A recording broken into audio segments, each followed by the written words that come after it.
One.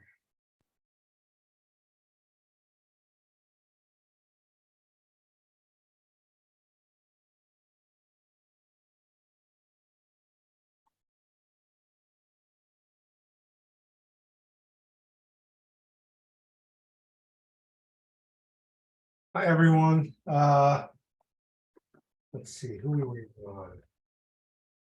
Oh,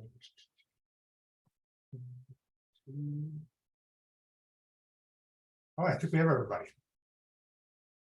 I think Melody might be calling in on that 413 number. Yes, hi. This is Melody. Hi, Melody. So Melody has a health issue, so she's joining by phone, not by video today.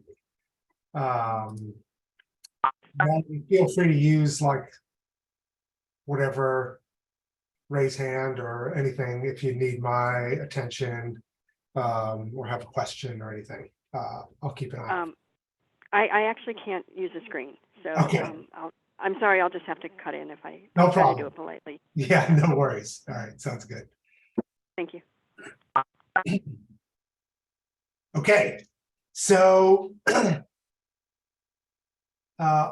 call the meeting to order, and I see we've got Gail Huntress is here to discuss the broadband budget, and we've also got Police Chief Kristen is in the meeting as well to talk about a transfer request that police department would like to make. I'm wondering, Gail, are you in a rush? Would you mind if we just tackle this police department issue first, and then we can discuss the broadband budget? Not at all. Knock off some emails. Go for it. Okay, all right, sounds good. All right, so I'm going to do a little bit of juggling. Why don't we start with Kristen? I understand there's a kind of a last minute FinCom reserve request that you wanted to share. I think everybody should have gotten an email about this earlier today. Can you kind of walk us through what the situation is? Yes. Hi, everyone. How are you doing? Good evening. Coming to you straight from the sick bay here in Ludlow. So I am coming to you this evening to discuss our cruiser number 3, which is the 2016 cruiser. So we have currently 3 SUVs, and this is the older of the SUVs. It's something that is very unanticipated. As you know, in many of our last meetings, I talked about how I like to make sure I'm taking care of all of the cruisers and they're having their all their needs met and the upkeep taken care of to prolong their life. So these items that are very unexpected. So it started this summer. I asked Officer Linda Newcomb to assist me with taking the cruiser to a few different shops to have it looked at, as I knew there was a small exhaust leak at the time. And she assisted me with that. And we found that we had to take the cruiser to the dealership for what was exactly needed for it, because it has a dual exhaust system. So once we did that, we discovered that there was a leak in the exhaust. And that was taken care of. However, what was not noticed at the time is something Becky, I just sent you an email of a recent invoice that we just got the cruiser back with. I did have funds to fix this. So there was another leak in the exhaust. Specifically, there was a problem with the catalytic converter. And there was also a sensor that was not working. I asked them to do an overhaul of diagnostic on the vehicle because I didn't want to be surprised with anything. And as you can see in what I sent you, we've got some things that can be taken care of, not at the Ford dealership. I'm already thinking ahead with some of your questions, but there are some things that we do have to be taken care of at the dealership. For instance, the suspension issue, the struts, We did take care of the catalytic converter. We do have an issue with the water pump. It is leaking. That needs to be taken care of sooner rather than later.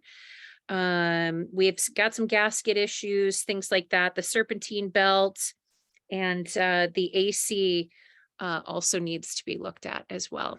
I'm sorry, Kristen, I'm not finding your email. Okay, I'll just quickly, it should have just come to you. I thought I saw it. Let me try again and it disappeared. Okay, I got it. Sorry. Okay, and sorry, everyone, I was waiting for this invoice to come back. This is something that the issue we just got fixed, the catalytic converter. And that came to a total of $1,793.10. So the reason I'm coming to you is because there are things that I can juggle when it comes to fixing cruisers, and there are things that I just can't juggle. The issues that I take most serious are the ones that put my officers potentially in jeopardy. We need to get those items taken care of. And then the fact of the matter is can I wait? Not really, because can I wait for next year's budget, I guess is what was thinking in my head too. Not really. I also need to get tires on the vehicles as well. So I did get tires on Cruiser 4, which is our 2018. The 2016 also needs tires. That comes to close to $1,000 as well. So that being said, what I'm asking you is to see if we can get this taken care of and get a transfer put over to take care of some of the more serious issues, suspension,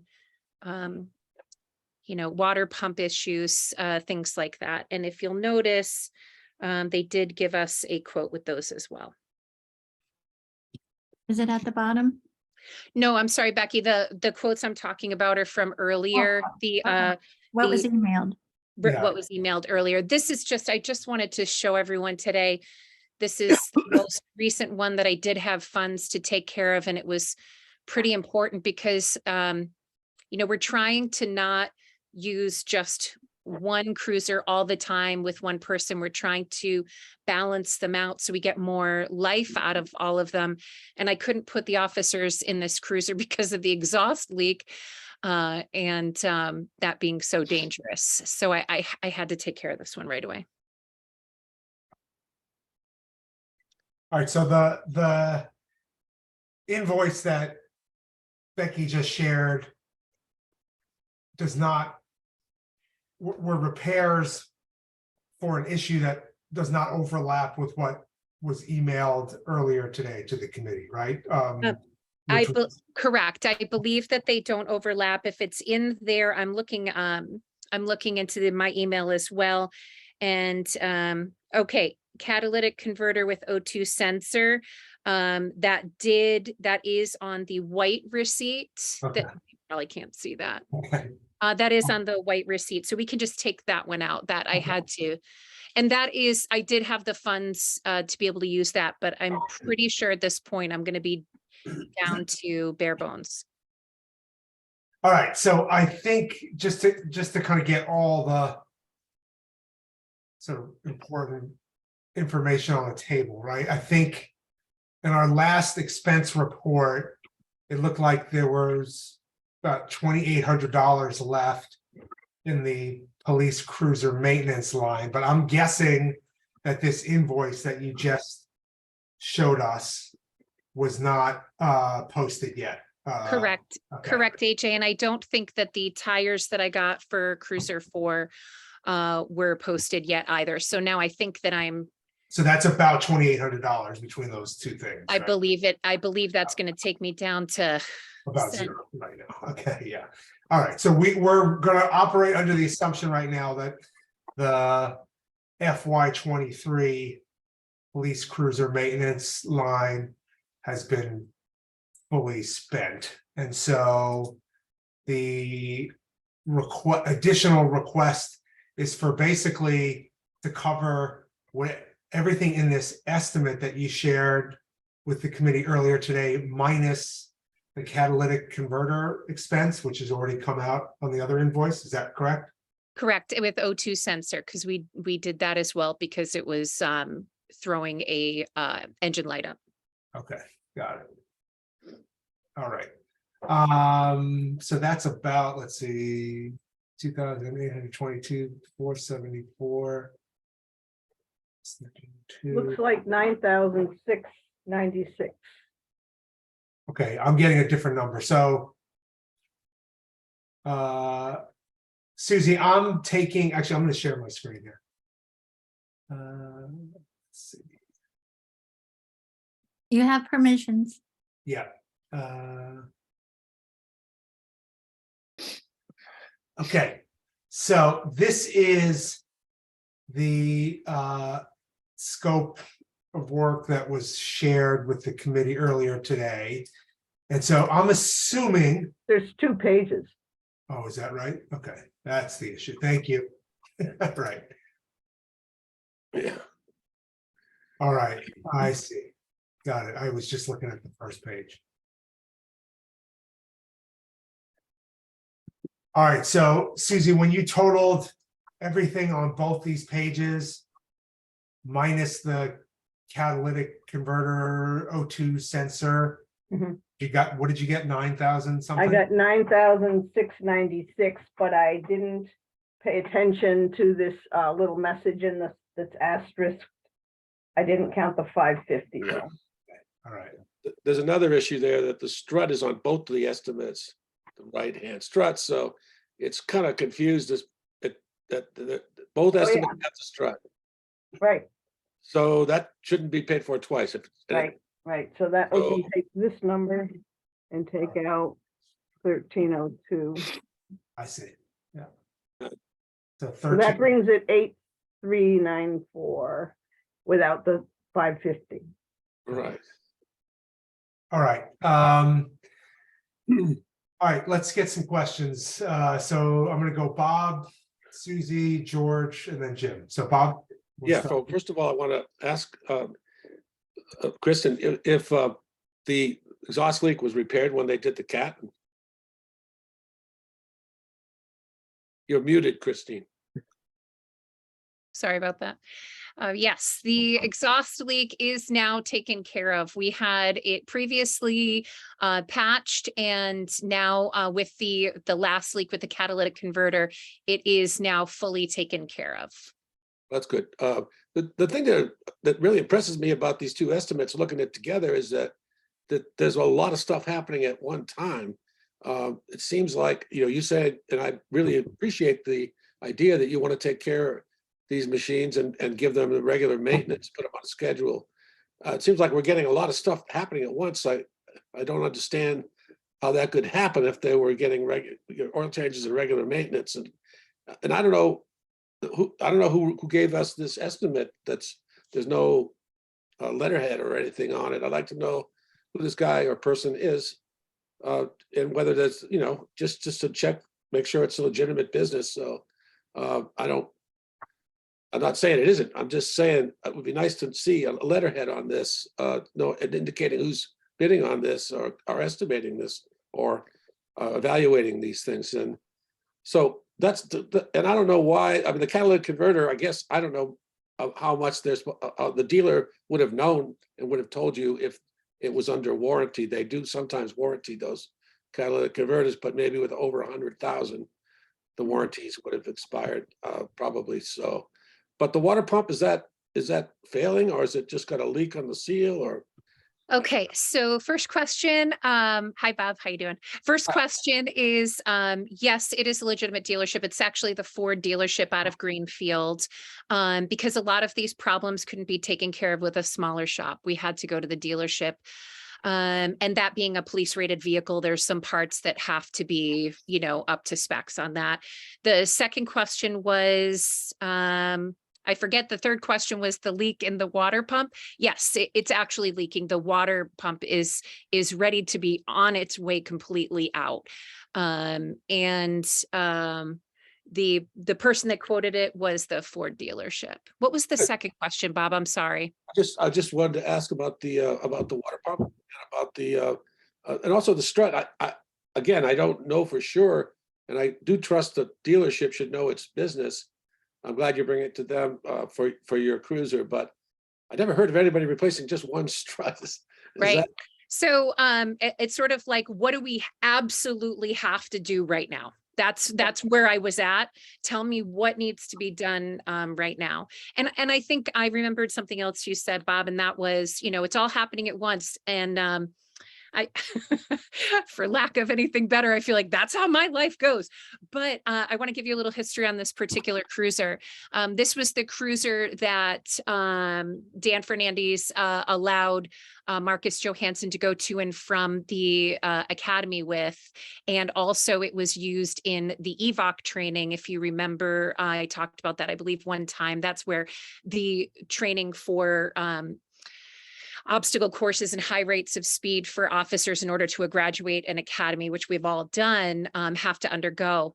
I have some people in the Bridge Academy, and I applied for waivers so that we could use a state police vehicle instead of our vehicles. And they did grant us that because they do so much wear and tear. And I think it just caught up. I think the wear and tear, the general wear and tear, the years, it is a 2016, it's a police vehicle. So police vehicle 2016, we have to understand that is under a much more stress than a vehicle for our personal use. That and the fact that it was used in training and put under a lot of stress, and Murphy's Law. Yeah, okay. Yeah, thank you. Thank you. Susie? So I was reviewing the capital plan chapter of the FinCom committees, and they talk about assessing reasonable life of something. And so this is a 7-year police vehicle. That may turn out to be how long police vehicles last. And so if we choose to stretch something for a longer life, then we're going to have to put money into it. And if we believe that the people who have done the estimate are honest people, then I feel like we need to face this situation, and stretching it and repairing it doesn't mean it becomes a new vehicle. So if we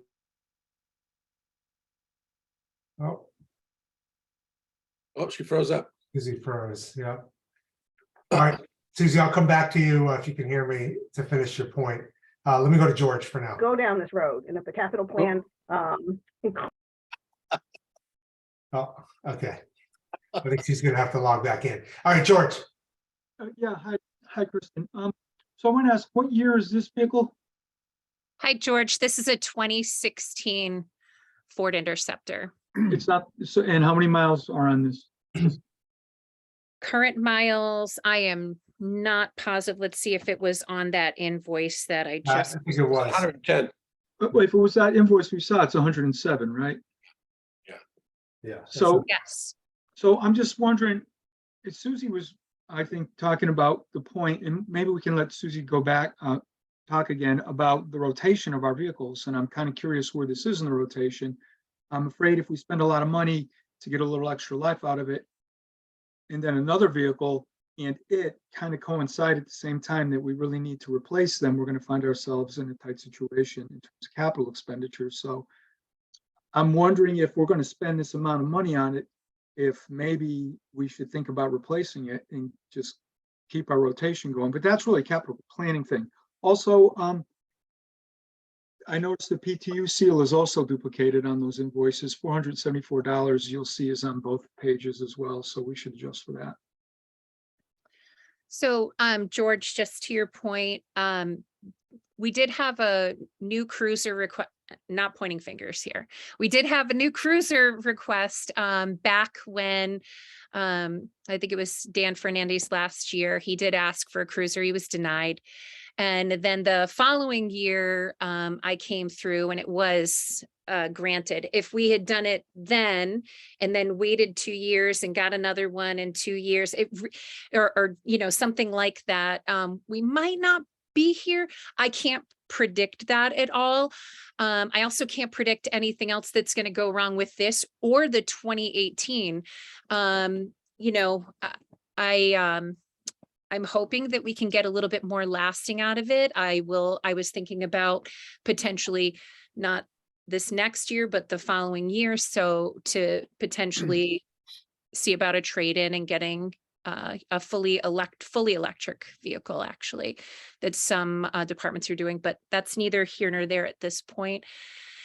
All I know is that this one is needing some help. Understood. Yeah, and then the only other thing I would say is, you know, I don't trust dealers.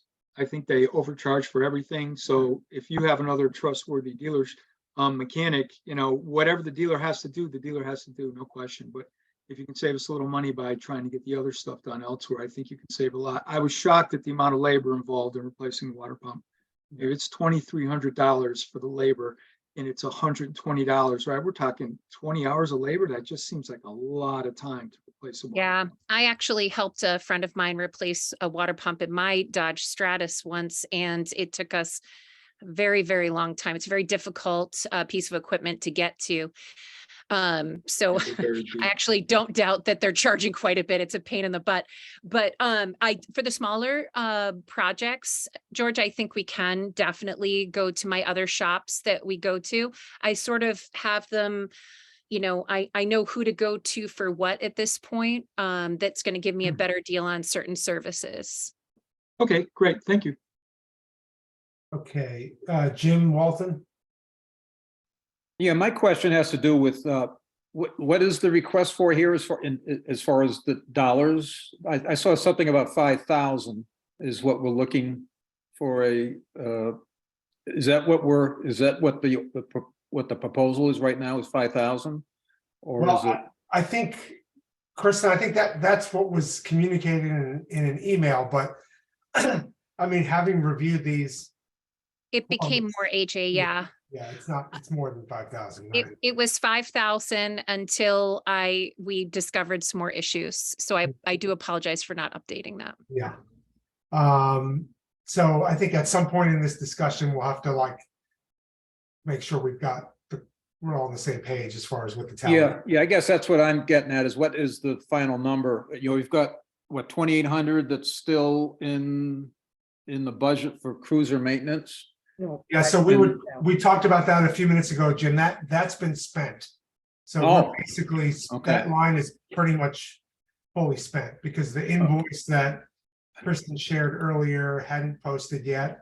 And there's also they replaced tires on, was it the 2018 Yes. cruiser? And so that hadn't posted yet. So that's about $2,800 worth of work. So I think we're pretty much zeroed out.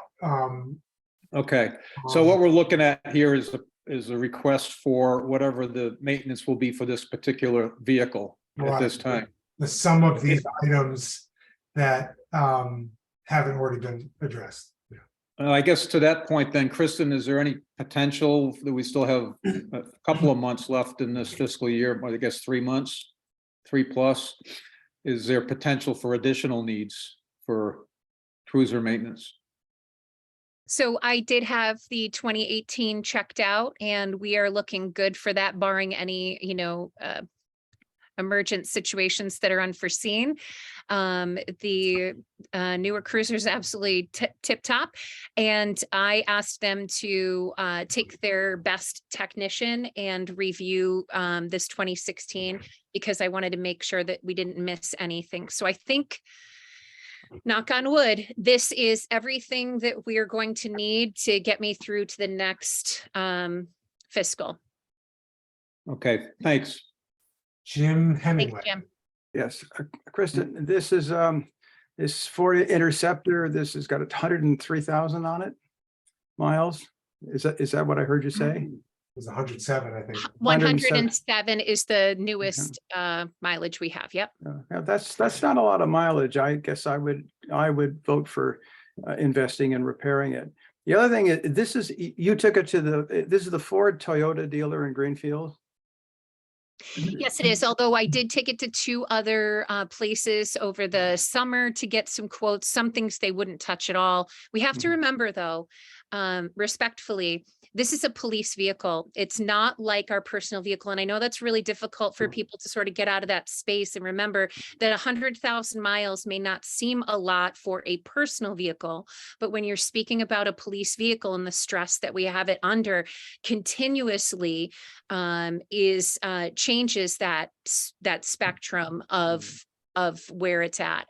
And also because it is police rated, meaning there are certain things on that police vehicle that are for police vehicles only, for stability purposes, for speed purposes, and those sort of things. Well, I would second George's thoughts about taking it to the Ford Toyota place. They don't have. I've had some dealings with them, and a lot of other people do have also dealt with them, and they don't have a good reputation. And overcharging is something that they seem pretty able to do. But yeah, I realize that we may be stuck with them because of the fact that it's a police vehicle and there are special requirements. So I'm not quite sure where to proceed, but I'd be cautious with these guys, and I haven't heard great things about them. All right, Susie? So I ran the tape again and took off the double charges and also included the $1,000 more for tires. Did I hear that? Yeah. And Yep. then I put in the 550. I didn't. So that all comes to 9,470. The 120 might be double counted. Yeah, And the tires are already coming out of the current maintenance line. So I don't know that we need to include that for the FinCom. Oh, it's No, not. There's another. No, set. the 2018 got new tires because it wouldn't pass inspection. Okay. So it had to have them. So another 1,000 for tires for this vehicle as well. Okay. Yes. Because I came up with 9,350 in that case. Yeah. And then Susie, I think the 120 was twice. Yeah, so it's 99,350 All right. with the tires and the 550 part. I just have one sort of general comment I want to make, which is maybe it's just a peculiar year, but it feels like all of our sort of maintenance lines have been taking serious hits this year between highway, last year, fire department, this year, highway and police department. I'm beginning to wonder if we maybe should kind of study and think about a more realistic kind of allocation, annual allocation for those maintenance lines, because it looks like I think we want to sort of incentivize the departments to take good care of their equipment and their vehicles, and to invest in repairs in general to extend the life of these vehicles and other kinds of equipment. And I feel like I'm beginning to wonder if these lines are adequately funded in our regular budget. I don't exactly know what the process should be for studying new amounts, but anyway, that's just a general thought. Can I get Bob and then Kristen? yeah, I just want to, I want to say I'm in favor of regular maintenance for our vehicles to serve them and extend their lifespan. I think that's a prudent thing to do in this climate change issues and green community issues and all that, rather than replacing them. I'm a little concerned as far as the excessive amount going to the police department this year and the highway department. I mean, that's 1 year. I don't think that constitutes a trend necessarily, AJ. Might be an anomaly. But I think you're right, we have to look at that, make sure that we're covering that expense adequately in the budget. But I do think that with all the supply chain issues and everything that are going on, things might be a little more expensive this year as well. So I agree, we should look at that, but I'm not sure that it's 1 year is a trend, exactly in that respect. Yeah. But I really don't think we should be replacing vehicles. We should care for them and let them live a reasonable lifespan. I've seen that cruiser. It looks like a pretty good car. If the mechanics say that it's worth working on it, of course, they have their own interest. We know this. But they also have an interest in selling it to new ones. So I think it'd be best for us to try to keep these cars through their useful life. All right, George? Yeah, I agree with what Bob said. If we can extend the useful life, then it's worth it. But I do think that the maintenance lines are the responsibility of the department heads, and we already have that process. And we need to just quiz them on that and make sure that they're certain that, you know, they have an adequate amount to keep their equipment in good shape. And, you know, as a philosophy, we want that Bob just articulated, we should make sure it's clear to the department heads. We want you to take care of your equipment if you think it's going to add life to your equipment. Yeah. And then the other thing I would say about that, AJ, is, you know, that's why we have the FinCom reserve, because not everybody can anticipate what their costs are going to be. And that said, if we do $93,000, $9,350, our FinCom reserve will drop to $11,841. So we're going to be under $12,000 if we transfer this $9,350, just for everybody's information. Yeah, no, that's part of my anxiety, and it's not, and I'm telling you, also mention there's another request coming up later on in this meeting that's not on the agenda, but okay, Kristen, I neglected to go back to you. Yeah. That's okay. So I did want to say just what Bob, sort of piggybacking on what Bob said, that the supply issues are definitely a factor. I know for a fact that the cost of things have gone up, particularly with vehicles. I've been dealing with that. And I just wanted everyone to remember, I've sort of been playing catch up with these cruisers. If you remember some of the conversations that I've brought to you, I've been playing catch up with them because in my opinion, they weren't taken as good care previous. And if you remember, we had to do tires, we had to take care of lots of other things. So there's a little bit of catch up going on here. Yeah. Okay. All right. I think we've had a pretty extensive discussion about this. So let me just see if I'll entertain a motion if anybody is motivated to make one right now. I think what I want to do is make a motion to transfer money from FinCom reserve to the police maintenance line, but for an amount lower than $9,000 and maybe $8,000. I'm nervous about the FinCom reserve line, and I understand, Chris, and you have, and I apologize for stepping in front of you, by the way. But I realize that maintenance of our equipment is important, and certainly the safety of the officers, but maybe incentivize you a little to try and negotiate with these, because we're giving them a lot of business. This is pretty big, and maybe find somebody else to give you better estimates on some of those other parts. I understand maybe the water pump really is expensive, but that's what I would like to do. I'm going to make a motion that we transfer $8,000 from FinCom reserve, just to help us preserve, because we know at the end of the year we're going to come low on lines. We can see it in the expense report now. So my motion is to transfer $8,000 from FinCom reserve to the police cruiser maintenance line. Second. All right. I think that was Jim Hemingway that seconded. Yep, I seconded. Okay, great. All right. So further discussion, Bob, and then Susie. Oh, Bob, are you muted? I think, yeah.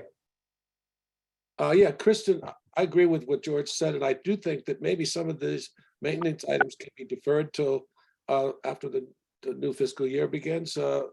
Maybe some of them are not urgent. I don't know, but that would be one way to lower your needs for this until we get more money into our reserve, because we do want to protect reserve.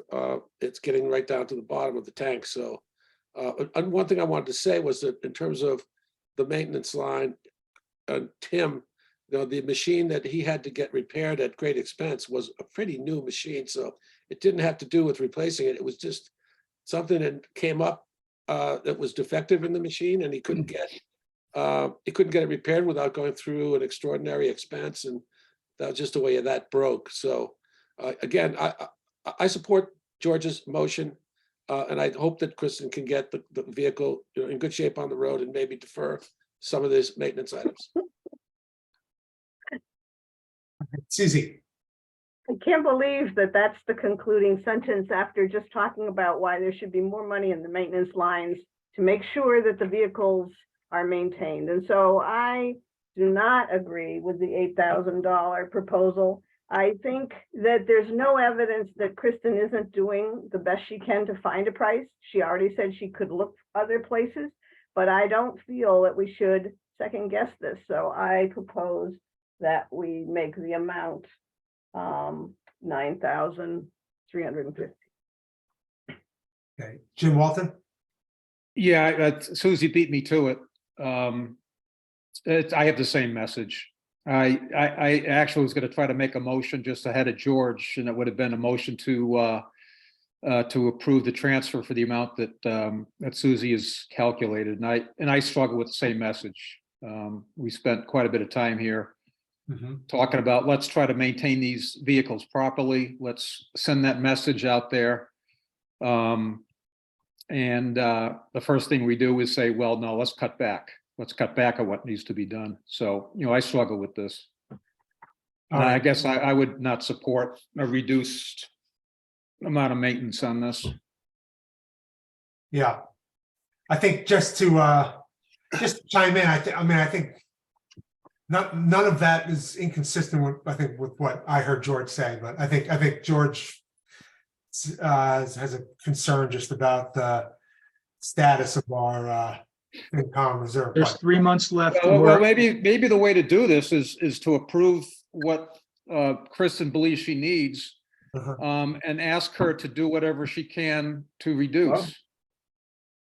That's another way to get to this. Maybe the same. Maybe that's another way to get to the same Well, the place. thing, All right, so let's go George, and then I think I see Becky's hand also.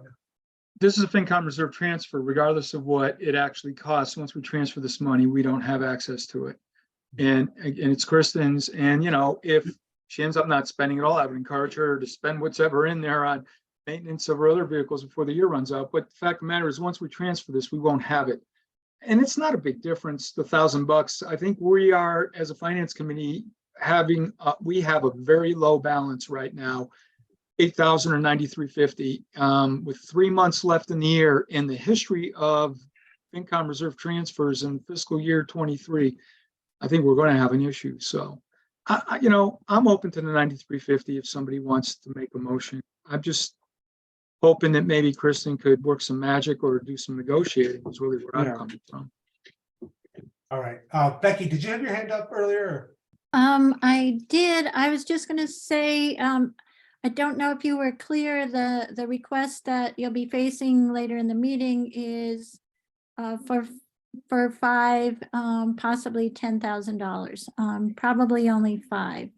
Just to give you a framework of, when you hit bottom, you're going to be at the bottom, and the only thing we can do is plan to have a warrant article on the annual town meeting to fund the $19,700 for the generator out of free cash and restore that 19,000 for the finance committee reserve. That's a possibility that will bring you back. Yeah. But I think you have an extraordinary number of requests this year, and they're not going to stop. All right, Susie, is your hand still up, or is that earlier? Yeah. No, I think we're gonna work out what the amendment says or what the motion says. Okay. All right, Bob. You're muted, Bob. I just wanted to ask Kristen if she thought she could defer some of these maintenance items, considering what she's heard about our cash situation. Yeah, I guess maybe another way to ask that, Kristen, is if you had to defer $1,300 worth of any of these items that are on these estimates, what choice would you make? Okay, well, wiper blades, I can certainly do that myself. Let me just take a quick look here and see.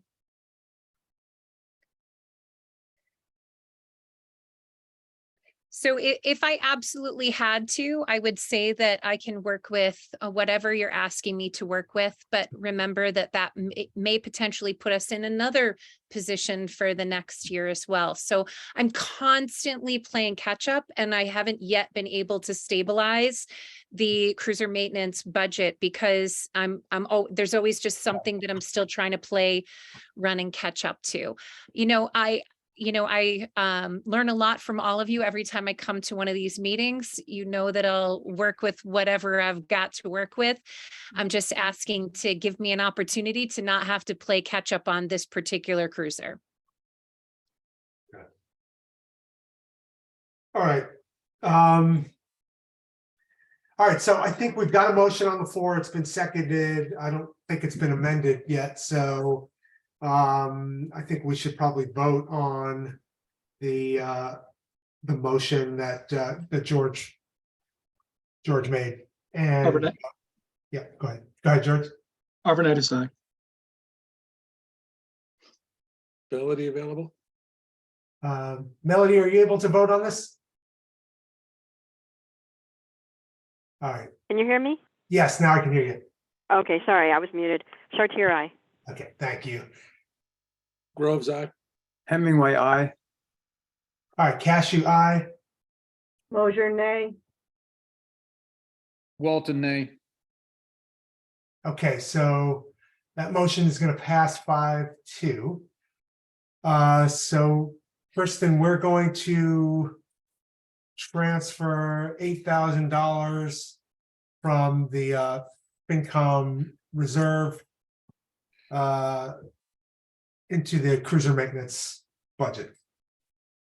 Okay, well, I thank you for doing that for me. Okay, great.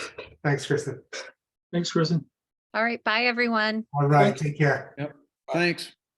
All right, so we're looking at our new balance here, which is now $13,190. Okay, Gail, thank you for hanging in there. That took a little longer than I thought it would, but No worries. It always does. I know how these things yeah. go. All right. So I'm going to share. Let's see. I'm going to share your budget. Let's see. Okay, can you walk us through the proposed FY 24 broadband budget? Absolutely. Just like normal, on the right-hand side, you'll see the fiscal year 2023 so that you can see the change in amounts from the prior year. I've highlighted anything in yellow that is going to be different. So as you can see, just as a broad glance, our budget is mostly flat. The biggest change from last year is that we paid down our short-term ban. So now all we have is the long-term debt service. So if you remember last year, that allowed us to lower the subscriber rate significantly by about $15 per month per household. Could this be made bigger? I'm having a hard time seeing. All right, let's see. Oh, thank you. That helps? Okay. That's been. All right, Gail, we can continue. Yeah. Great. Yeah, so the first yellow number there, my salary, we don't know what that's going to be yet. We're still waiting for the COLA increase that needs to be decided, and also the employment overhead, which is dependent on that. So waiting for those numbers. The other change in the budget is that debt service line. So this is our long-term 10-year note that will be paid off in 2030. And so that is a reduction from last year. And every year for the next 7 years until it's paid off, it'll reduce by a couple $1,000s. Other things to point out here is you'll notice that our emergency reserve fund on line 25 is really low.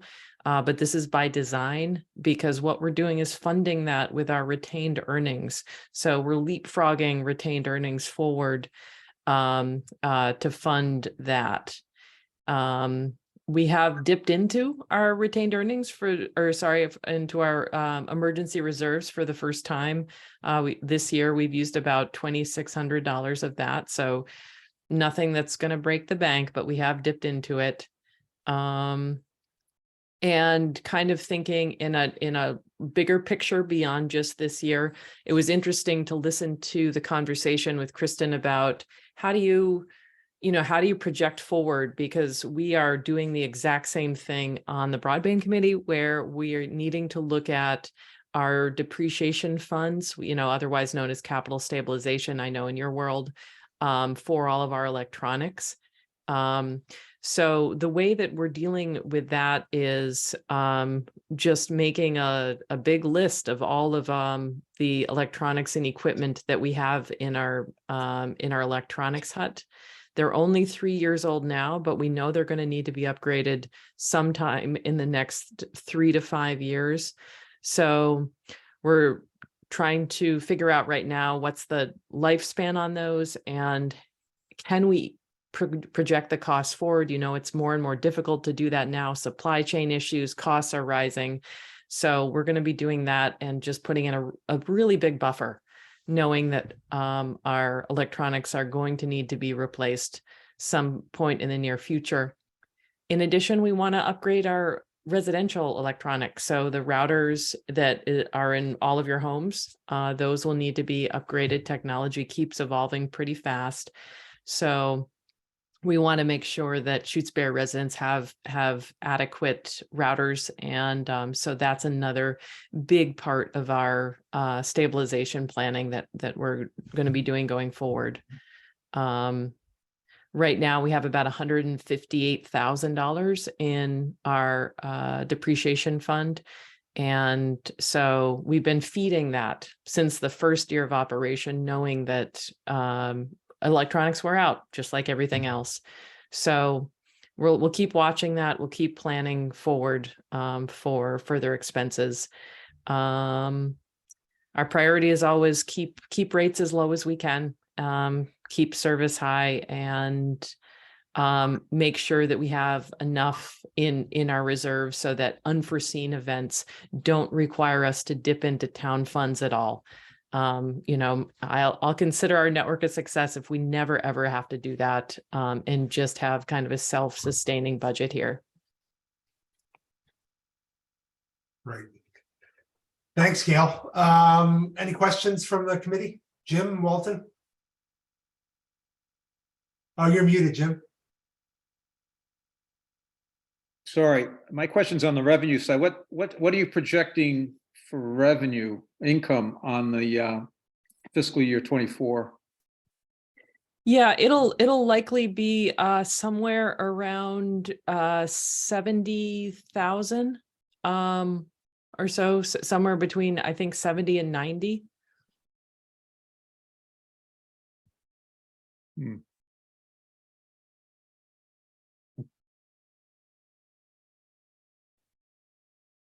Other questions? Bob and then Susie. Yeah, I wanted to ask Gail about the line maintenance, the cutting, the trimming of trees and so forth. I'll mention to you now that I walked up Pelham Hill Road the other day, and there were quite a few limbs that were like being supported by your supply. There's a supply cable that comes from the Leonard Road area over to front of my house, where it's distributed, I think down Baker Road and up to the Pelham line. So just wanted to let you know that there's a lot of limbs that were really bearing down on your wires. Obviously, they didn't break them because we didn't lose service, but I don't know, how is that trimming, is that part of your responsibility or Sheld's responsibility? Or how does that work? Yeah, that's a great question. We are aware that we have a lot of tree issues out there. This year we had two big weather events. In fact, the one back in January 23rd, if you remember that one, where a lot of people in Shutesbury lost power for about 3 days. It did a tremendous amount of damage. In fact, I submitted my first insurance claim. It was like $20,000. So Combined with the storm we had, what was it, last week or the week before? Another big one, that probably our two worst storms to date. Lots of trees are down. So what we'll do is the same thing we do every year, which is make a list of problem tree areas. It's bad enough this year that I'm considering having Shelled go around and do an evaluation of and make a list. Then we work with Don Wallacock, the tree warden in Shutesbury, who then works with National Grid, who they come up with a remediation plan. What we try to do is have National Grid take care of much of it as possible, so we don't have to pay for it. However, if it's not actually affecting grid lines, then it is our responsibility to do that. Yeah, well, one of the things I noticed about the line that I'm referring to is that the power comes in a different manner up to my house. So this particular part of the design for the internet, for the broadband, was to bring this line, and it's the only thing on these poles. So I imagine it's our sole responsibility to deal with it. If it's only on our lines, it is. Yeah. Thank you. Susie? Oh, you're muted, Susie. Sorry. Jim Walton asked, what was the revenue projection? And my note says that it was 70,000 to 90,000, but isn't the revenue everything that comes in? So it must be over the cost of the budget. So is that what you're saying? I thought the question was about what are retained earnings. Oh. So in other words, once we pay for everything for the whole year, what's left over? And usually that ends up being most of our network maintenance budget, because we just have to reserve a lot. We never know what's going to happen every year. And then everything else in the other columns that we didn't use, but those are very small amounts. Like for example, there might be some left over in our legal fund, but it's such a small amount comparatively. But the big ones like the debt service, we know all that goes out the door. Same with the depreciation, the 45,000. Right, so the total amount of fee revenue is, I think, is line 29 here in your budget. Is that correct? Yeah. So our budget, what we always try to do is just make our budget flat. Yeah. Our projected operations matches our revenue exactly. And then anything that's left over counts as retained earnings going forward. Does that make sense? Yep. All right, Jim Walton, is your hand up again? Yeah, that I sort of make sure I understand. I sort of had the same question, AJ. So there's additional there's additional subscriber revenue in addition to this 348,840 that you're not showing here. Is that? Or not correct. Yeah. No, not correct. So to me, this looks like the revenue equals cost. Just that's my interpretation of what I'm looking at here. You are correct in that. So revenue equals cost, but remember, we don't use all of our expenses. So there's going to be things left over in that annual maintenance fund that we likely won't. Well, in fact, it's March. There's no way we're going to blow through all of that 60,000. So there's going to be money left likely in our bond fee for poles, because National Grid doesn't charge us every year. Sometimes they just forget. Same for the pole rental. We're not going to use up all our legal electronics HUD operation. There's going to be some left. So what we don't use gets put aside as retained earnings for the following year. And then it's kind of a weird process, because it has to be certified by a state auditor in the fall. And then we can't do anything with that money. And it just sits there until the next town meeting when we get to vote what to do with it. Right. But It's a weird enterprise fund thing of how you deal with the additional money. Right. Okay. Well, thanks, Gail, for explaining that. Okay. Becky's probably going to correct me and so something I said wrong. No. Becky? You said it correctly. I was just gonna say that it's an identical process to free cash. The same constraints apply to free cash, so the finance committee is familiar with it. Okay, great. George?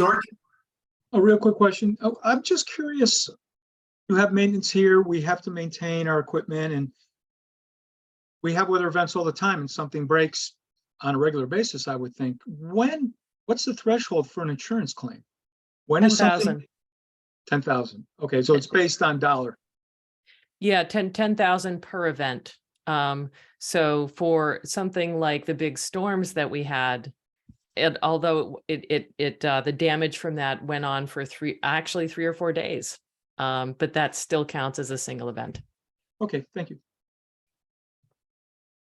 All right. Any other questions for Gail?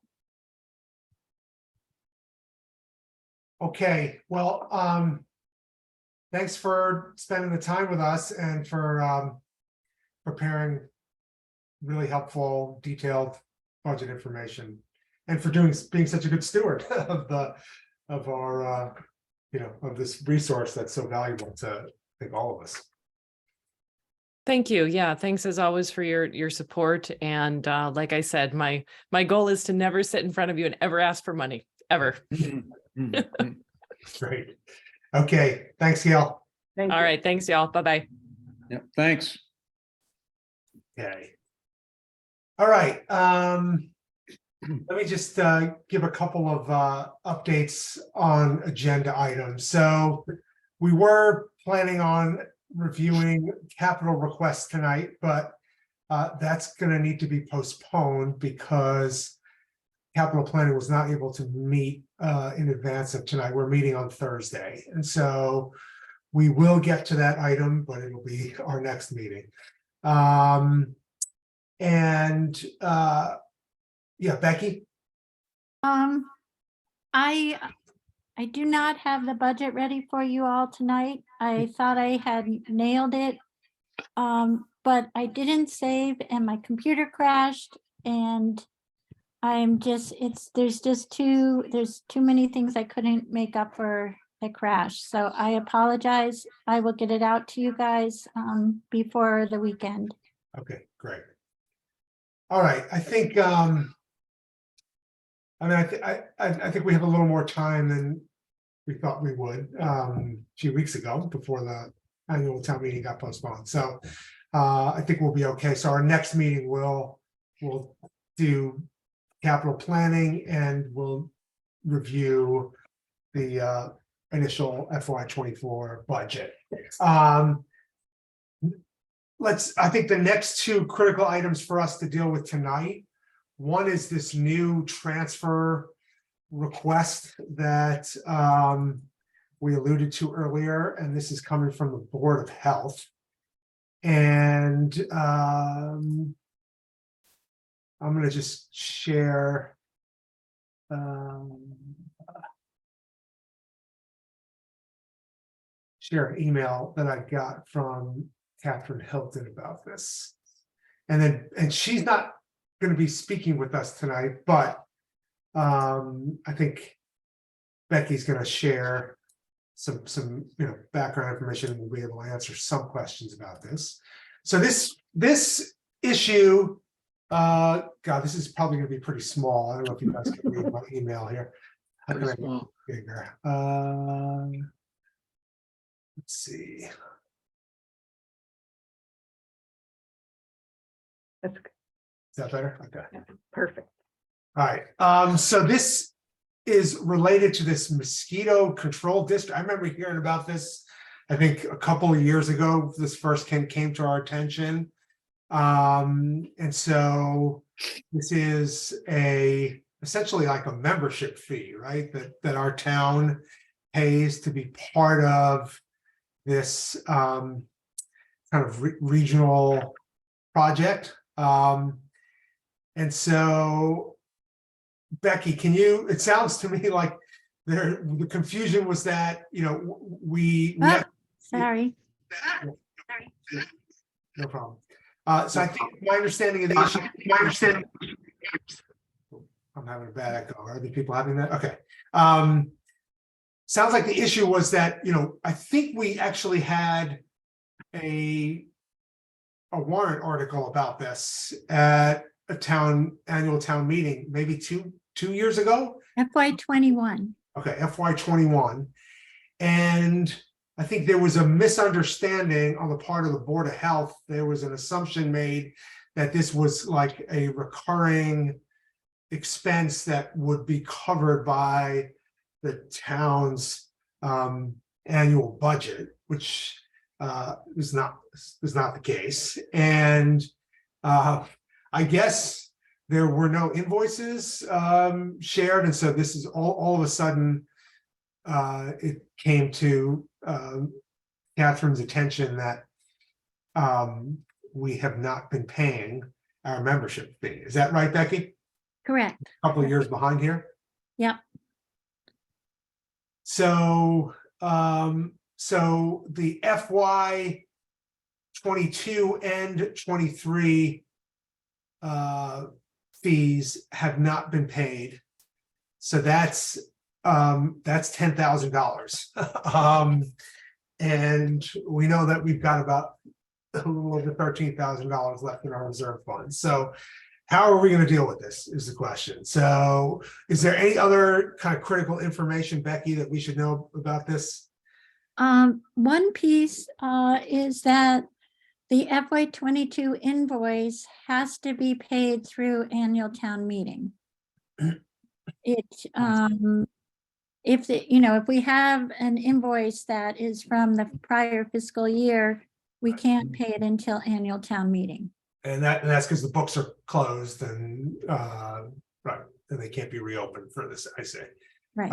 So if we were to entertain a FinCom reserve request at this point, it would be for the FY 23 fee that's due at this point. So it would just be the $5,000. Right. Okay. Any other? One last thing, Yeah, AJ. please go ahead. This, she is also requesting $5,000 for the FY24 budget. So I don't want that to get lost in the conversation. Right. Okay. And I think the only other thing to just mention is that I think there was some early discussion that there might be some funding sources that could be tapped to cover this cost for the town. Is that right? But that none of that's materialized? Yes, I understood that the group itself was going to apply to MVP as a regional grant. That was my understanding originally. I don't know if that's still possible, but I'll follow up with the Board of Health and see if they can pursue alternate funding. Okay. All right. All right. So that's the information we have available. So let's take some questions. Jim, and then Bob. Yeah, maybe you might have covered this a little bit, AJ, but maybe I just didn't understand. We did talk about this in the past, but it just never ended up in the budget, this topic. Right. So So this item. when we discussed it, it was, I think, like, I think it was treated like a capital request item. And I think there was there was a warrant article, and it never transitioned to a recurring budget item. Yeah, the Board of Health never came back with an additional request. Right. They just just assumed that it that was in the happening. budget, and they were done. Okay, I'm just trying to understand, because I know we had quite a bit of discussion on this, and I just want to make sure I understood why it wouldn't have ended up Yeah. budget wise. And the first time it was paid with free cash, so it wasn't appropriated the first time. Bob? Yeah, I just want to sort of confirm that some of what was said by Jim and by yourself and by Becky. My recollection is that there was a lot of discussion about this issue, and there's a lot of opposition to us being in this program. but we would do it provisionally. We would support the article provisionally, and there were going to be other funding sources that would be looked into. Perhaps it would be paid for. It wouldn't be costing anything to the town to be part of this group. There's certainly going to be a lot of opposition to spraying for mosquitoes, and that was a kind of a tough issue to finesse for Catherine when she was before us. And I'm pretty sure that we never committed to making this a part of our permanent operating budget at the time that we discussed this last. It's kind of a surprise that now we have to pay for something we never really agreed to get into on an annual basis. Now, I don't know what options we have. They didn't even invoice us in 22, 23, and we're now supposed to get back and pay them for 2 years of a program which we never really supported being part of long term, as far as I recollect it. And so that's problematical to me. I don't know what the other members think about that. Susie? So in the warrant article at town meeting on 2020, it's to vote to see if the town will become a member of the mosquito control district, blah, blah, blah, for the purposes of monitoring and surveillance of mosquitoes and other applicable sections. And it was passed by a majority vote. And it doesn't mean spraying. She explained that in 2020. It does mean reports come in and there's surveillance of what the mosquito activity in Shutesbury is, since there is a danger of Triple E and West Nile. So the town voted to go this way, and it spent it out of free cash that year, and then it just didn't become a line item like it should have. And so that's what the situation we're in, and it looks like the request really is for $5,000, and because it can't go for the old invoice, it'll go for FY23. But of course, they'll be happy probably to get $5,000. It doesn't matter what the label on it is to the mosquito control people. All right. Other questions? Jim Hemingway. Yes, what tangible benefit have we received to date from these mosquito control folks? I mean, have we gotten anything in return at all? I don't recall hearing of anything, but I might have missed it. The Board of Health gets the monitoring reports. And so they're happy with that, and they feel that this is a worthy investment. I like Bob, and I think others, I question its value as well. Bob? I think you're muted, Bob. I think the salient point is whether or not we meant at town meeting when we had an article that was passed to make this permanent part of our operating budget or not. Again, I don't want to debate the benefit of being in or not. I was opposed to it at the time. I remember that. I'm across the street from a horse farm, by the way. But did we enter into, did we have an understanding that the vote at town meeting would commit us to an annual expense of $5,000? That I don't think we did. That's my recollection. I wish I had more time to look into this, but I didn't hear a word about this until this meeting had already been underway. So I have not had the opportunity to look back into the records and see what was said or what wasn't said, just based my comments here on my own recollections. And so Susie says we did commit to that. And I say, I don't think we did. That's my recollection. And so if we didn't, why should we back fund it now? All right. Jim Hemingway, is your hand up? Yes, it is. I think we shouldn't vote for this at all until we hear from the Board of Health. I mean, we haven't heard anything from them. I'd love to hear. I'd like them to tell me why they think this is a worthy investment, and what have they received, and has it been valuable? Has it been helpful to the town? If they're not here to sort of tell us what's going on, I think we ought to just not support this one at this time. Yeah, just to be clear, this came to my attention today, so there wasn't really time to Yeah. schedule them to join us. So I do think it's, we probably ought to consider inviting Catherine to our next meeting, Becky, if you think that's something we can approach her about, and see. I believe she is available for the next meeting, but I will confirm that. All right. She knew she couldn't come to Yeah. tonight's meeting. Yeah, She might be available now. I think she was busy until 8 o'clock. What time is it now? it's 7:40. Quarter of 8. 7:42. Yes, So, not yet. I mean, my inclination is to say, I think there's at a minimum, there's an interest in learning about kind of what value this membership in this program is providing the town, and to just hear a little bit of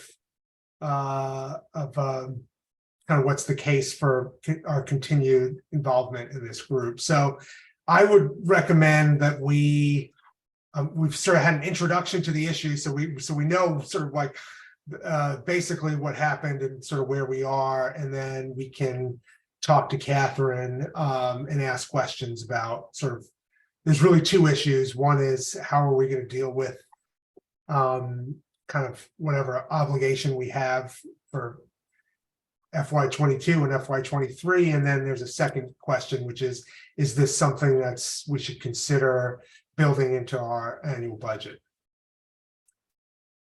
Susie, did you? Yeah, I don't see how the finance committee can read the warrant article from 2020 that was passed to have a membership in something. That was passed by a majority. If somebody wants to say, well, let's not do it, then they have to probably put a warrant article on this coming town meeting to say, we want to pull out of this. I mean, the town meeting voted to be a member. That's where decisions get made. Susie, could you read that again? That Okay, I'm finding it again. if it's, yeah, if you have it. I mean, to sort of play devil's advocate, I think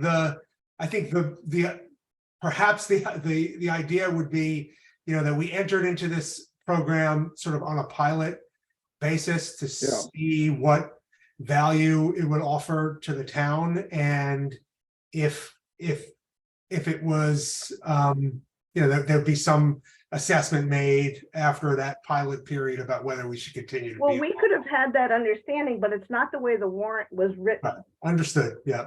And so when the warrant article says, motion was made and seconded that the town of Shutesbury vote to become a member of the Pioneer Valley Mosquito Control District pursuant to the Mass General Laws, Chapter 252, Section 5A, for the purpose of monitoring and surveillance of mosquitoes and other applicable sections of the law, and fund the membership fee of $5,000 from free cash. So in that year, that was the decision of where the money came from, but to join was made by town meeting. Maybe somebody else is going to read it differently, but I think what's important is that the finance committee cannot unilaterally not fund something that the town meeting agreed to be a member of, and it costs $5,000 a year. That's what I'm concerned about. Bob? Susie's Unmute. comment. We agreed at town meeting to spend $5,000. That's what we agreed at town meeting for the purpose of joining this group. We did not we had a budget that year which did not include a recurring charge for this item, and we didn't have a budget the following year for this item either. So that budget was approved by town meeting too, excluding the amount of money for dues for that item. Now, that might have been just a mistake or an omission by the Board of Health or by us, but we had a legal budget that did not include that charge. So we can't, interpreting the warrant article now doesn't matter. We approved $5,000, Susie. We didn't approve an annual dues of $5,000. We approved $5,000. That's the technical thing. And, and the other thing is really in this committee, we get these things coming at the last minute all the time the last few weeks where we have no time to review or evaluate or to look at these issues and all their complexity and nuance. We have to just, it's always an emergency, which is not any way to run an airline. Really, let's take some time to deliberate on this and look into it. Becky? You're You're muted. mute. I just tried to call Catherine. She's not picking up yet. She was happy to come to a meeting, but she wasn't available tonight. She's very willing to come to another meeting. Yeah, so I'm gonna just say, I think that's where we stand right now. We've the issue's been introduced. You know, if folks want to go back to any prior meeting minutes or take a look at the warrant, I mean, Susie's read the warrant article a couple of times, but if there's some research that folks want to do between now and the next meeting, they're welcome to do that. Catherine will hopefully be able to join us at our next meeting, talk to us a little bit about kind of what services have been provided and what her recommendation is about whether we should continue to be involved. We'll be able to ask questions, and then we can vote on the matter at that point. Does that work for everybody? Okay. All right. I think the next issue on our agenda is the school budget preparation item. So just to sort of put some parameters on this, we've received a presentation from the school committee with their proposed FY24 budget. The school committee's voted and approved that budget. We had an opportunity to ask questions. One of the issues that came up in that discussion was I'm totally blanking on her name, the budget director for the district. Caitlin Sheridan. Right, so Caitlin offered, because I think there was at various points there was discussion about, well, can we, you know, for the purpose of reporting the budget or describing the budget, can we do this, can we do that? She offered to be to listen to any sort of recommendations that our committee would make about changes to the way the budget is presented to the committee and to an annual town meeting.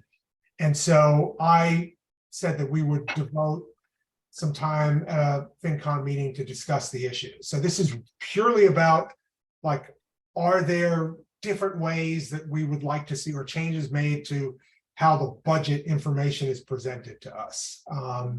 And so I think we can have a discussion about that now. And if there is a suggestion for an alternative method, I think we ought to vote on that. And if it passes, we can then relay it. I don't want to like give Caitlin like, you know, sort of conflicting guidance about how we want to see this information presented. So I'd like for us to like discuss it internally, vote on something. If it passes, then we can communicate that to Caitlin. Okay, George. So the operating budget they present to us, I think, is the level of detail is great. I don't know how much more detail they can give us. Seeing it, each operating line move from year to year, percentage changes, and also the revenue. I think this issue really revolves around the school choice funds and tracking the school choice funds. So in that meeting with the school committee, I had recommended, and I still like the idea of having a separate at the end of the budget, a separate table that shows how much school choice they spent each year and show what they spent it on. So you can imagine the operating budget shows a salary line and then the dollar amounts year to year. And then the total, and then they subtract the revenue. But I envision each year looking at what they spent school choice money on and what that total of school choice spending was that year. And that allows us, there's two things I like about it. One, we can monitor what they're spending it on and making sure that those are one-time items, because that's what they said. Their policy is they're going to spend it on short-term items, items that they don't want to build into the operating budget because they only need them for certain periods of time. And of course, pandemic certainly created a lot of those costs. But seeing that from year to year allows us to tell when something drops off. If they keep it going, we have to start challenging it and say, well, doesn't that belong in the operating budget? One thing I don't like to see in budgets is, my personal philosophy is, one-time items, create a line, and then we stop spending on that and it sits in a line up there and it just starts, you start getting confused from year to year. So I would recommend, my recommendation, not saying this is what we should do, but I would ask them to show how they spend. Yeah, so have that. They've got the headings at the top of the budget for each year. Have this for each year. And you would have new items, have items that would be $0 in most years, but you'd see the year that we spent money on it. This would get large because you have items each year, but we would see where they were spending the money. We would see what they're not putting in the permanent budget. If they ever chose to move something in the permanent budget, we can see the history on it. If they try to sneak something in the permanent budget, we'll catch it. I suppose that would happen anyways, but so that's the way I'm looking at it. I think what they present now is great. It's their ongoing recurring costs. That's what we want to cover with the operating budget and the operating revenue. The tax levy is used for covering recurring costs, and their policy, as I recall, is, as I understand it, is that these items are temporary items, and we don't want to cover these with operating revenues. So we're using school choice for them, and we have an accounting of that school choice. Right. So George, I mean, I guess your point is in the same way we're seeing historical information for line items in the budget, you would like to see Yes, information about spending decisions that utilize school choice funds. yeah, year to year, so we can see how each year is. Some items will be there twice and Yeah. then go to zero. Yes. Yeah. Okay. Gotcha. Bob and then Susie. Yeah, my position has been for years now, and George is familiar with it, but I'll try to lay it out simply. That the school choice money supports the budget, and it should be represented in that manner. Now, the idea that certain lines like this, I see this this box on the screen in front of me with ESL teacher, essential skills teacher, speech pathologist, and all that. Well, you know, to me, it seems like this is just a way to reduce the increase in the budget by putting it in this box. These items are not necessarily related to temporary. There's a lot of temporary things that get funded in their budget. They have the fungibility in their budget to move money around depending on the unique circumstances on any given academic year. We on this committee, and I think George was on the committee when this happened, we have had times when the financial director has come to us and said, look, we've got a real special circumstance. It's a short-term circumstance. We have to bus somebody down to Springfield or something. It's going to cost a certain amount of money. It's only going to be this year. Can you fund it? And we said, yes, we'll fund it out of reserves. Now, this school choice revolving fund should be represented in the documents that we get from the financial director of the union. Yes, we need to know the total amount that's in this revolving fund, which we don't see here. We need to know how much is being chosen to be dedicated to any given budget year for this year. And we should be consulted about that because we're the financial authorities in this town and we're responsible for our town's budget. So I think that the budget is the budget. If it's 2.1 million, it's 2.1. If it's 2.2, don't take certain parts of it out and put them in a box and then say that the increase in the budget this year is 3.5%. when it's actually 4.1%. That's not straightforward. I'd like to see it, the financials be represented straightforward so that we can evaluate them and we can make our recommendations to the town meeting. I don't like, this is what Leverett does, this is what Pelham does, this is what Amherst does. It's not like I'm asking for some revolutionary way of handling this. I'm asking for it just to be more straightforward. The school committee chair said that he would be happy to do it that way if that's what we want. So I would make a motion that we ask him to do that. Bob, just to be clear, I'm kind of feeling like the maybe I'm looking at this wrong, but the way the regional budget is presented to us is not that dissimilar from this, right? It's because they always have the sort of overall budget and then cuts required. Right. And some of some of those cuts required are funded through school choice and ESSER funds, and they usually have a separate slide that details exactly how they're utilizing those funds. So to me, it's like, I'm not seeing a huge difference, at least in the way the region deals with this. No, I see that there I disagree with you, AJ. Let me just see if I can explain my Okay. position. In Amherst, let's just say that Amherst says what they normally say, which is we're going 2.5%. That's our increase this year. Last year's budget was X, and this year will be X plus 2.5%. Then they show the numbers. They say, here's the budget for the region, and here's some of the items supporting the budget. Here's the assessments for the towns and for the town of Amherst and all the small towns. Here's the Chapter 70 money. Here's the ESSER funds that we're applying to the budget this year. Here's the free cash that we're applying from Amherst to support not the free cash, that's a separate issue. But here's the school choice money that we've decided to apply to this budget this year to make the total increase in the levy 2.5%. So that to me is straightforward, because they're taking this, they negotiate, the financial director of the town of Amherst basically negotiates with the financial director of the region, and they decide how much choice money to use. We've seen it change. We've seen that number change during the course of the development of the budget and the region. And then they finally decide what level to employ in any given year. The ESSER money is different. I think it probably has more to do with the pandemic and all the temporary kind of financial strains put on the region from that. That concerns them a big deal, because they're going to lose that source in the future.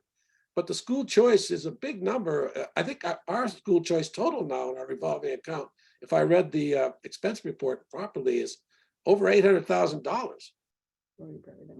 And it's a good number of dollars. And it's not, the school can justify its budget to us without this kind of thing, without taking $200,000 out and making the increase look smaller. That's just doesn't seem transparent to me. School choice is $800,000? No. That's what it said, I think, in the expense report. Let's see if I can find it. I'm looking. I saw it today. I thought it was like 200, Yeah. 257. Yeah. So I made that. Let's see what it says. Yeah. Yeah, you made that up, Bob. Yeah. Okay, I got it written down here somewhere in my notes when we get to the expense report. Yeah, no, it's 257, Doesn't change 113 the is what I facts, Bob. Yeah. But Okay, while he's looking that up, can I do my part? Yeah, please, Susie. Yes, please. First of all, this table that we're looking at is something that evolved over talking to Bruce Turner and now to Caitlin Sheridan. This box makes it very clear to me. It's not hiding anything. It's not being deceptive. It's being very clear. But it's not only clear to us, it's clear to Jackie and to the superintendent. It's a kind of clarity that they want to use. And Jackie specifically said she wants this kind of clarity because they want to spend choice money only in certain ways so they don't end up on a financial cliff, such as Amherst, from spending different funding and feeling they're on a cliff. So it's a tool for them. It's a tool for us. And I agree with George that if we see the ongoing history, we will feel more clear about this money. And then I think the one other piece they should put on this page is the balance that they have in their school choice and ESSER funds. ESSER will be gone soon. So I think that I appreciate this clarity. It's a way to guide themselves for one-off expenses and not weave it into the budget so they end up being very dependent on it and falling into the financial morass. And if we have the history and we see what's going on, like George said, if it's something that becomes reoccurring, then we can talk about getting it into the regular budget.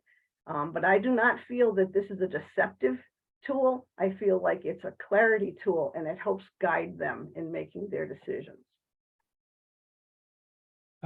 Okay, Bob, and is your hand still up, Bob? On a new comment, or you're muted? Oh, no, George?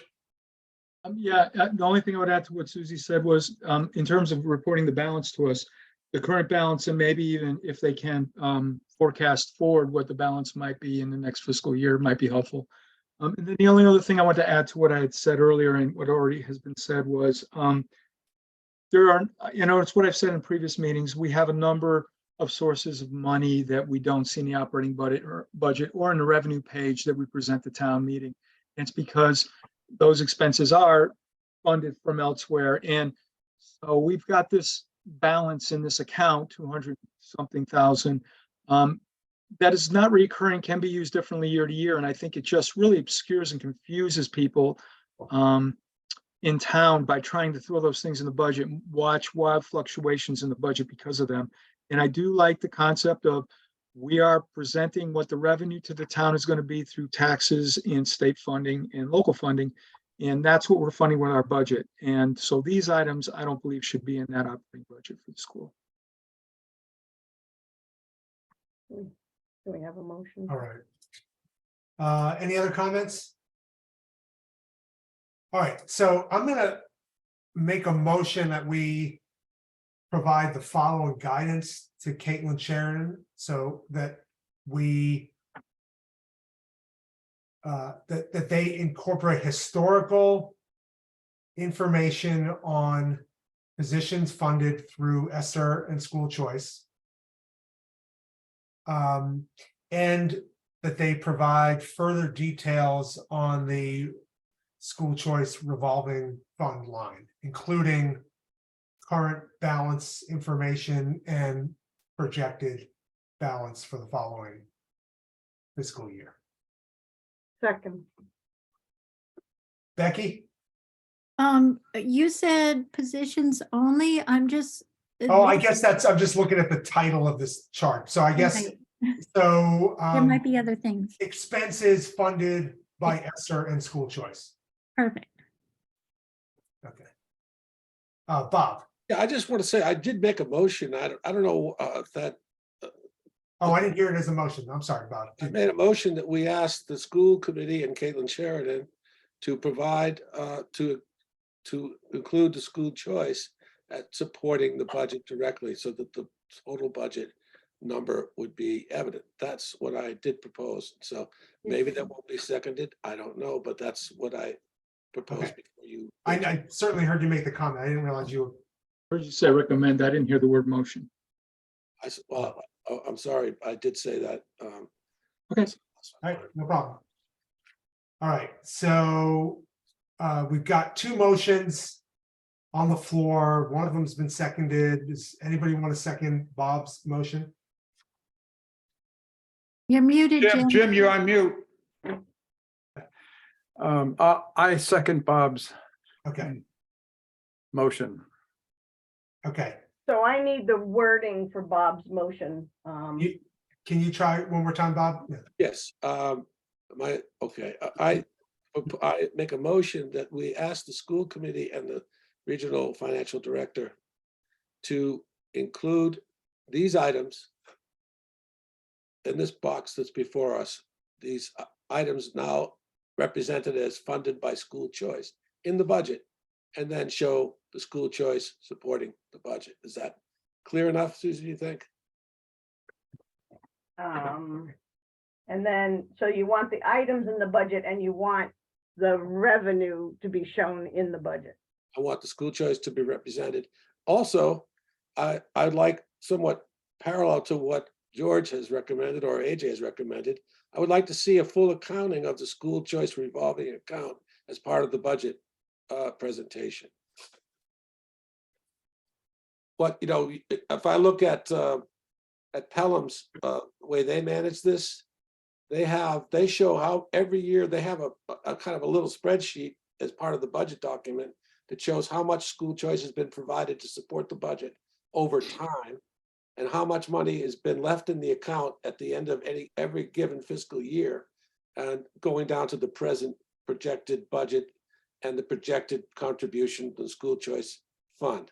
So in your proposal, you have that you want them to include items for expenses in the budget.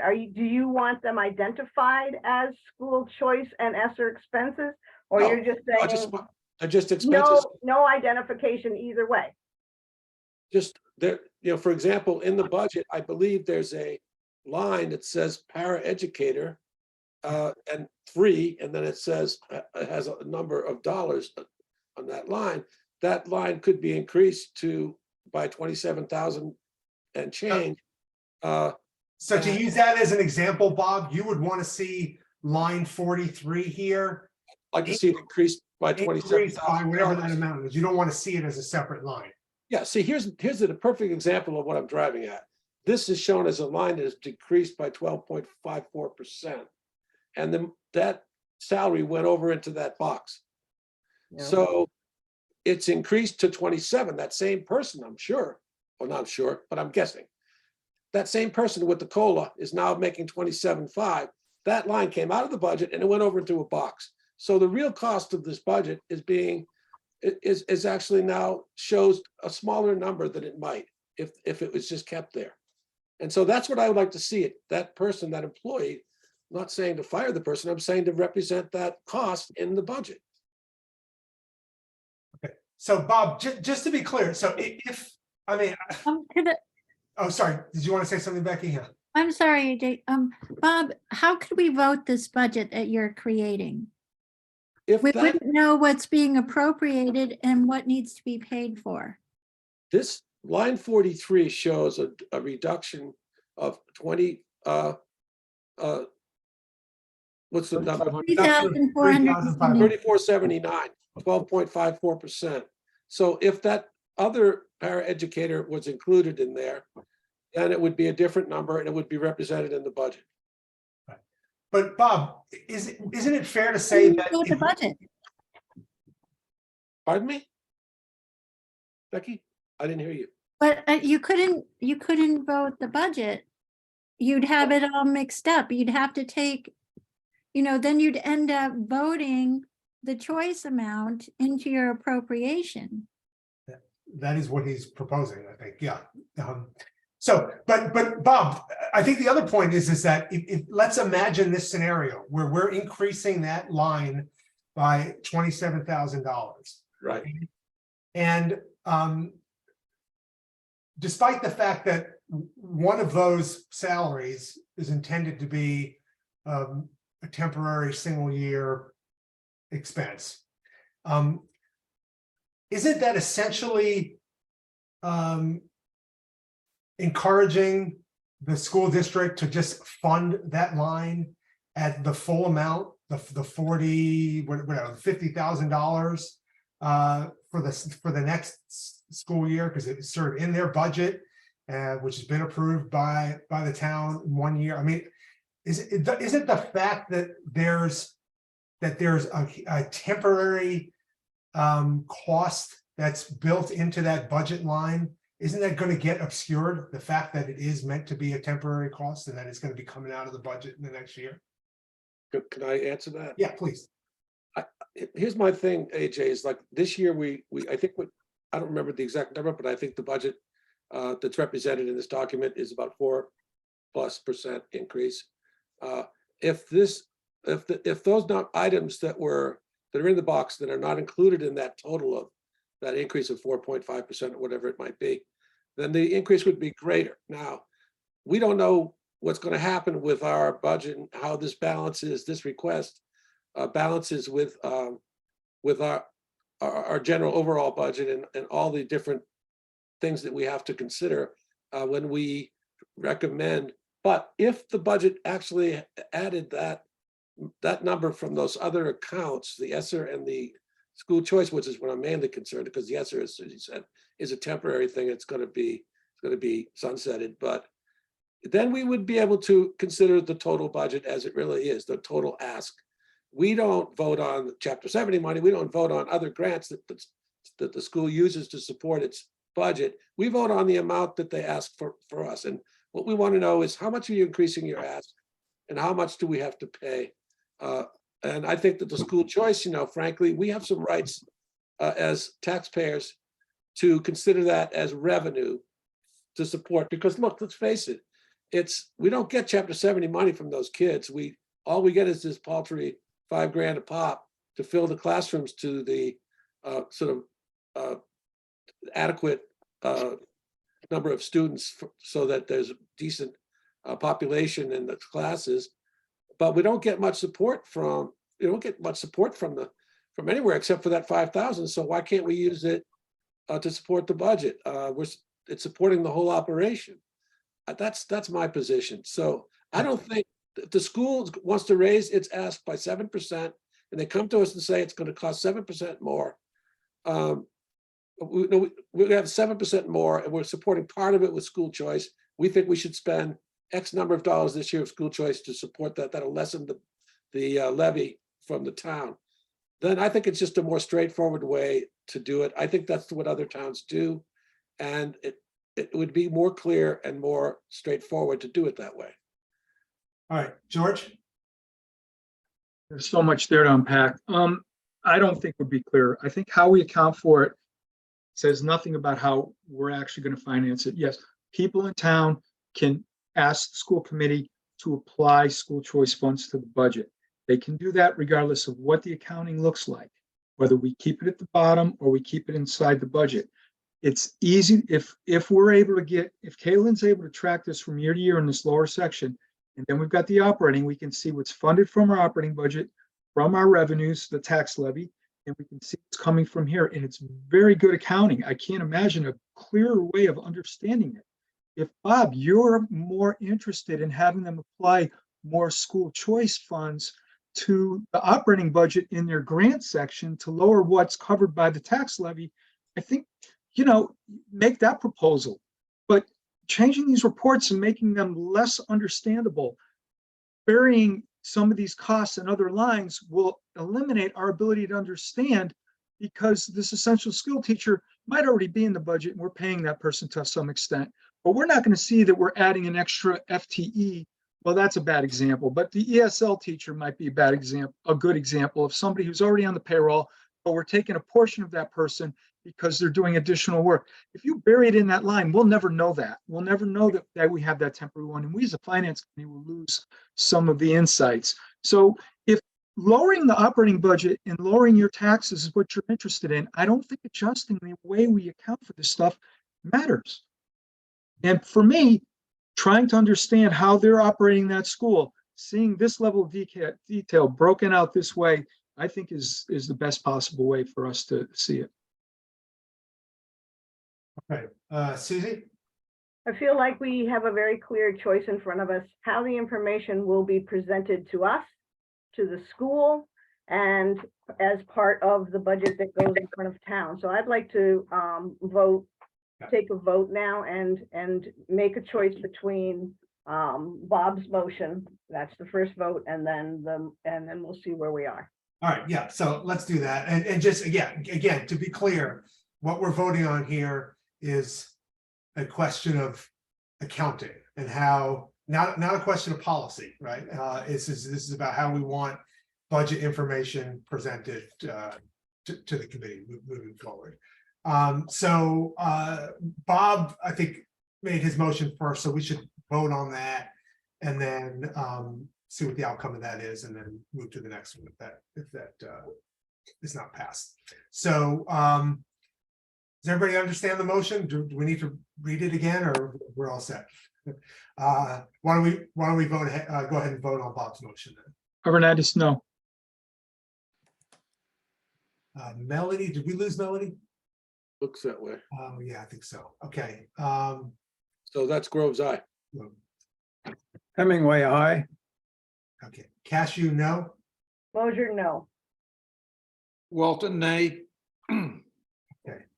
So that motion fails 2-4. So then I think we can take up the other motion then. I can read the text I have. Sure.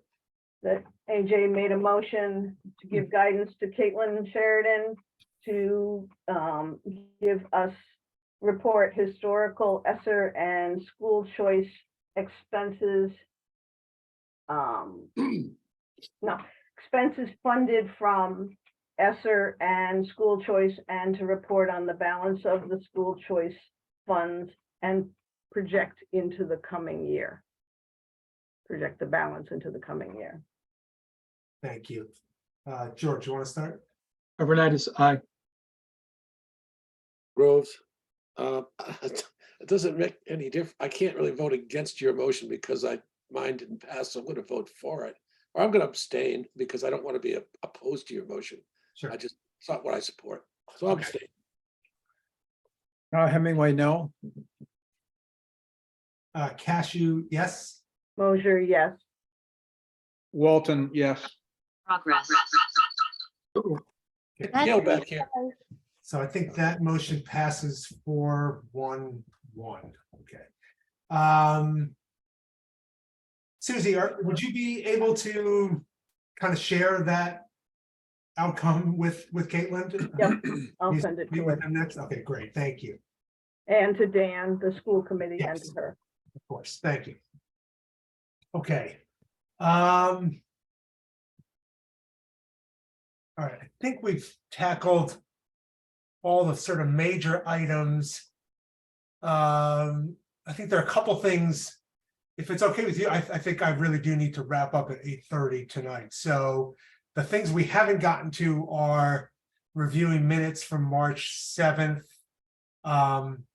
reviewing an expense report that I think Becky sent pretty recently. Today, was it? Okay. And then any other updates that committee members have. So why don't we start with updates first? Are there any committee updates or other important updates to share? Nothing new with the personnel board. You already heard capital planning's meeting on Thursday. We'll discuss their recommendations at our next meeting. Anybody else have anything? I have no new stuff from the school committee. Okay. All right, Becky? I think I forwarded that email. Oh, sorry. I'm sorry, I have to keep my phone on because I crash every 5 minutes. So I just want to be sure everybody got the email. You gotta mute one of them. So can you hear me? Yeah, maybe mute either your She did. phone or She your got it. computer. Yeah, you're good now, Becky. Becky, you're good now. You're good. I was able to. I'm good? Okay. Yeah. So I had to shove my phone in my purse. Sorry. So I just want to make sure everybody got that email with the change when Amherst went to 3% for their assessment and we went up $9,000 on the regional budget. Did everyone get that email? Yes. Okay, because what the best thing about it was the transportation dropped about $11,000. I did find it interesting that they increased their operating budget without the 4 town and the 4 towns talking about it. I thought the approval of the budget was contingent on the 4 towns actually voting at a Now 4 you town know, meeting. now you know how it really works, George. Yeah, I guess I do. Yeah, Well, that's why they don't take a vote. But the 4 towns never vote. The school committee is the responsible entity. Right. right. Good point. That's a good point. And then town meeting votes our budget. And the method. Right. All right. So looks like I think everybody has this email, but just this is what Becky's referring to. Okay. Any other updates? I just to piggyback on this, it does sound like there's a lot of school districts, and ours in particular, that are putting pressure on state legislators and maybe the governor to provide more money. I know transportation is a big issue, so I just want to say I'm sure we all read it in the paper recently. It's hopefully it's going to have an impact And again, our meetings with Aaron, we just need to reiterate it. And if anybody wants to write to the legislator, that's all. I haven't had an update. Maybe I should reach out to find out if the meeting's gonna be on the stay on the first Tuesday of the month. Mhm. Bob? I just want to ask, maybe it's Susie or someone else, or Becky knows this, the answer to this. Now, there's a big negotiation going on between the school committee and the teachers union right now for a new contract. And I'm not sure, but I believe that that's going to be retroactively applied to wages, back wages, because they've been running without a contract, a new contract for a while. What impact is that going to have on the budget if, I mean, we don't know how this is going to end up, but what if, for example, if there's a lot more money in there required for salaries than what they have estimated now, what happens then? Does it Yeah, come out of E&D? Yeah. Bob, they can't commit, they can't sign a contract they can't pay for. Yeah. Right, so, but how does that work then if they have a draft budget now that includes a certain placeholder for salaries, and then they can't come up with a deal, and then they finally have a deal arbitrated? I don't know how that would go, but what do we do then to make the budget work? I mean, does they have to just slash the budget somewhere else or something?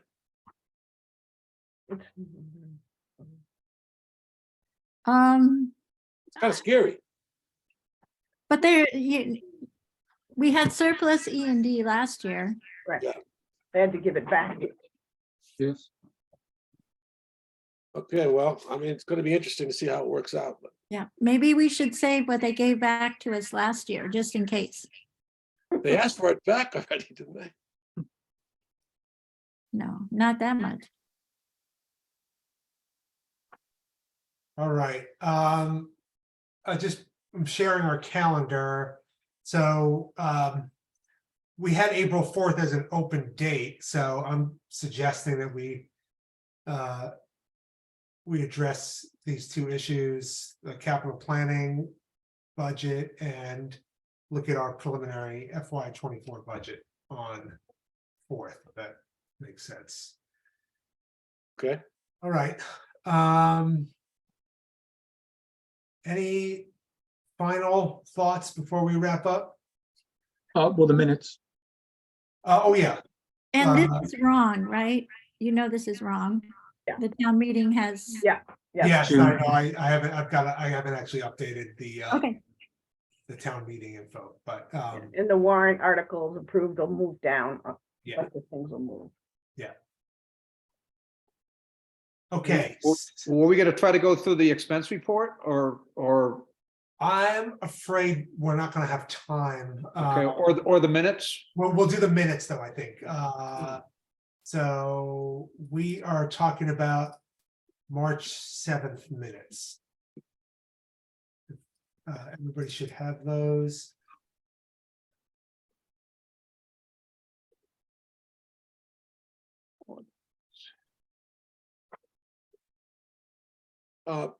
Susie? Yeah. I'd like to just raise an issue with, I think it's line number, now I've lost it, so the tax collectors section of this, collector, the second paragraph B, currently there does not seem to be a benefit. That's what Ellen suggested, but she didn't seem to know how many people were paying electronically. And so I think you should say that Ellen suggested, or Ellen stated, that it was not currently beneficial, because I don't think that's necessarily true. And we're going to find out more about that maybe for next year. Because, yeah, as we know, we have a great internet system here, and I don't know, but I'd like to find out how many people pay electronically. I certainly do. I don't know about the rest of us here, but I do, and I think it's a good way to go. So change it just to say collector said there does not seem to be a benefit. Yeah, that would make sense to me. Where are we? 4B. Page 1, 4B, second sentence. And Bob, the issue is, Well, it's stated in the minutes that there does not seem to be a benefit, but I just thought it would be more accurate to say that Ellen said that, which is really what happened. oh, okay, yeah, okay, I got you. Yeah, she did a cost benefit analysis. Well, she said she did several years ago, so, Okay. Okay. as you know, everything's changed quite a bit since quickly in technology and in internet, and electronic payments are now more commonplace. So it might be efficient for us to do it that way. As part of her budget request was increasing postage. So, it's something we got to look into, or her department has to look into. All right, any other suggestions or questions about the minutes? These minutes look great, as always, Susie. The only thing I want to mention is I'm just reading line 3C. Gail volunteered to work with Jim Walton examining possible expense reports. Becky had sent us a new format, I think, a week or two ago to look at. So maybe we want to put that in the agenda for the next meeting to talk about that, AJ. Sure. Yeah, well, this is accurate. The minutes are accurate. Yeah. Right, Yes. 3C Yes, is, 3C is accurate. Yeah, I'm just taking this opportunity to get that on the agenda for the next meeting because I think it's something we all want to talk about. I move that we approve the minutes as amended. Second,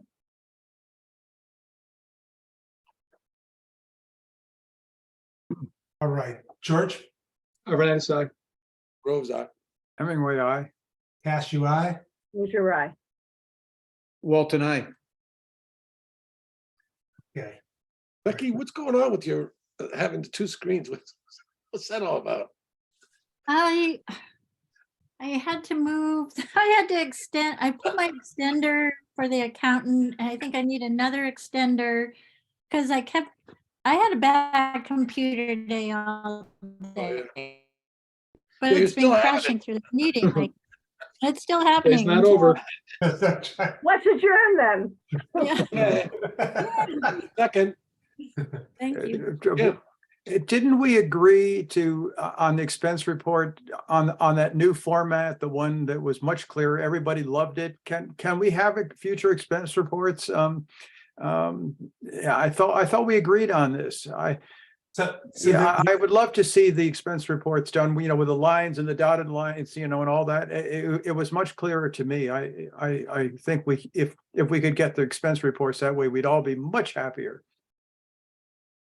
Yeah, so we're gonna talk about it at our next meeting. Becky sent kind of a new format after our last meeting, and so I think we should. Gail found the format, but she has to work with them to make it available to us on the All regular. right, well, I think that's what we want, because that's what we all That's agreed on. what- Yeah. No, she's pretty clear on that. Oh, good. Okay. Well, we agreed to 3C in the minutes, right?